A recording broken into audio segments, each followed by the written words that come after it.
Ayan po mga kabida, isang magandang oras sa lahat at welcome po sa aking channel. Eto po, sa wakas, nag-apologize na po. Ito pong si ML Representative Leila de Lima po mga kabida, sa Korte Suprema. Matapos pong batikusin po niya ito, dito ho sa inilabas po na desisyon po mga kabida ng SC, against dito ho sa Articles of Impeachment laban ho kay Vice President Sara Duterte. Kung maalala po ninyo mga kabida, diniklarang unconstitutional po o labag sa salikang batas ito pong Articles of Impeachment na isinampa po mga kabida ng House of Representatives diyan po sa Senado po mga kabida. Hindi raw sumunod basically doon po sa due process, okay? Unang-una po nilabag ang karapatan po ng Vice Presidente mga kabida. Dahil ho dito, sa ginawa po ng Korte Suprema, outright na dinismiss mga kabida, ito pong Articles of Impeachment. Sinabi po ni ML Representative Leila de Lima na one-sided ito hong naging desisyon po mga kabida ng Korte Suprema ho dito. Okay?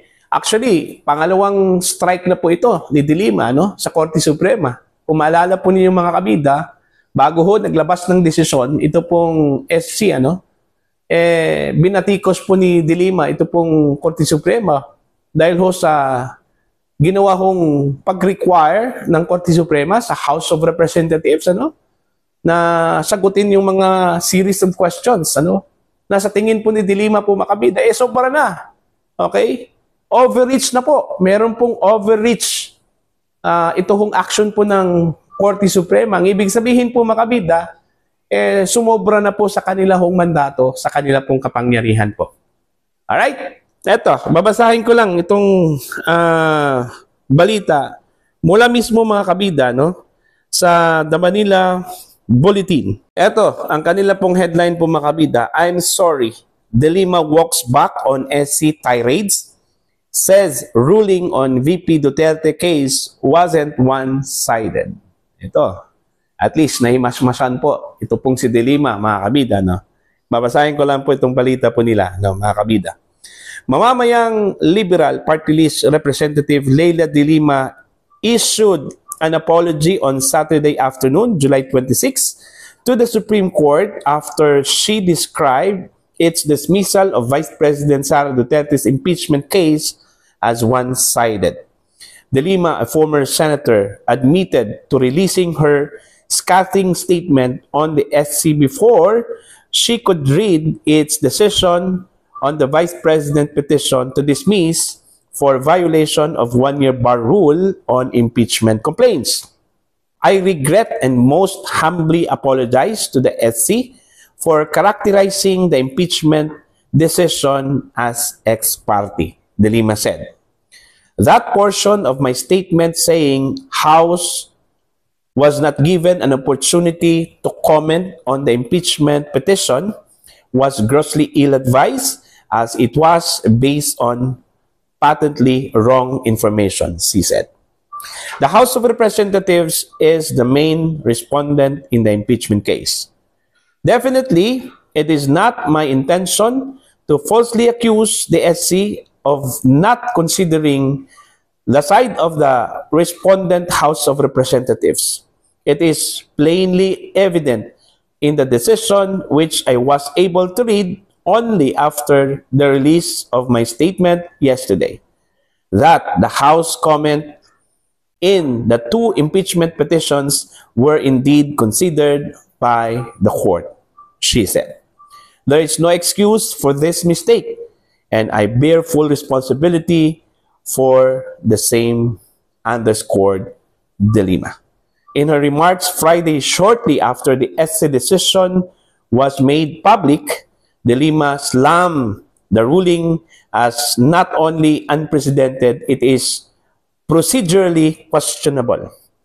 Paano naglabas ng pinal na desisyon kung wala pang formal na tugon ang respondent? How was the final decision made without a formal reply from the respondent? Even traffic violators are given more due process than what was accorded here. The dismayed de Lima earlier said. The decision is basically an ex parte decision, a very prohibited action among judges when the rules require the parties to be given the opportunity to be heard first, she claimed. So yun po, mga kabida, na-realize po ni De Lima na mali yung kanya kong ginawa. Binatikos po niya ang Korte Suprema, no? Okay? Pero at least, nagkaroon po siya ng realization po dito, na hindi ho sa lahat po ng panahon na kung ano yung gusto mo, yun na po yung ibibigay sa iyo, Dapat marunong ho tayong kumilala po mga kabida sa ating pagkakamali, Alright? Pero ito, maganda itong gesture po ni De Lima po mga kabida, na humingi po siya ng sorry po, sa Korte Suprema.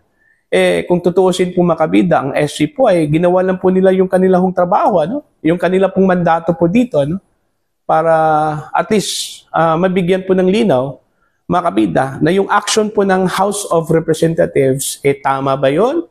Okay? Hindi ba lumabag sa saligang batas? Ganun kasi yung rule ng SC, They are the final arbiter po mga kabida, The only and authorized interpreter of the law. Okay? Wala na pong iba. Ang SC lang po yung interpreter po ng batas po natin. At yung petition po ni VP Sara po mga kabida, questioning the validity and the constitutionality po mga kabida dito ho sa articles of impeachment na isinampa po ng House of Representatives, laban po sa kanya. Karapatan po yan ng Vice Presidente, Okay? Hindi naman po ibig sabihin na sinabi po ng Vice Presidente po mga kabida na handa po siyang humarap sa impeachment court, Gusto po niya ng bloodbath po mga kabida, Pero meron din siyang karapatan, na questionin kung sa tingin po niya mga kabida, yung proseso po na ginamit dito ho sa impeachment case po niya, lumabag po sa saligang batas, Gaya po ng sinabi po ng ponente po mga kabida ng desisyon na ito, na si Senior Associate Justice Marvic Leonen, Okay? Na the end does not justify the means. Okay? Kung mali ang pamamaraan po dito ho sa pagsampa po ng impeachment complaint laban ho sa Vice Presidente, makukonsidera na pong mali yung proseso, the whole process po mga kabida. Okay? The end does not justify the means. Yun yung ipinunto po mga kabida ng desisyon po ng Korte Suprema. Dito na po tayo sa goal, accountability. Wala naman po tayong problema po dun sa accountability. Kailangan pong managot mga kabida ang isang impeachable officer kung nagkakasala po ito, Kung lumabag po ito sa mga batas po ng Pilipinas, lalong-lalo na po mga kabida, sa kanya hong tungkulin, Pero kailangan hong bigyan po siya ng due process. Okay? Ano po itong due process? Kailangan pong sumang-ayon po makabida itong proseso po laban po sa kanya sa ating saligang batas. At yun po, nakita po ng Korte Suprema na hindi po sang-ayon po sa saligang batas, Lumabag po sa saligang batas. Kaya yun, dineklara po makabida na unconstitutional, So, ang mangyayari po ngayon sa Senate, impeachment court, palagay ko po makabida, wala na po, patay na po itong impeachment trial po, ni VP Sara.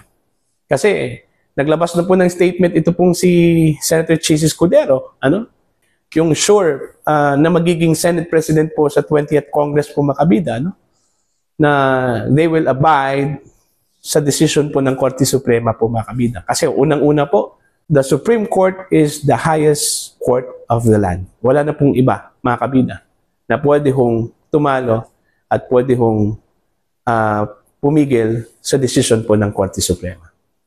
And the Supreme Court itself only. Alright? Para po sa inyo, ano po ang inyong opinion at pananaw dito? Please comment down. Sa mga hindi pa po subscriber sa aking channel, please subscribe. Just click the subscribe button, click the notification bell, click all para updated po kayo makabida sa aking mga uploads. Maraming salamat po sa inyo lahat.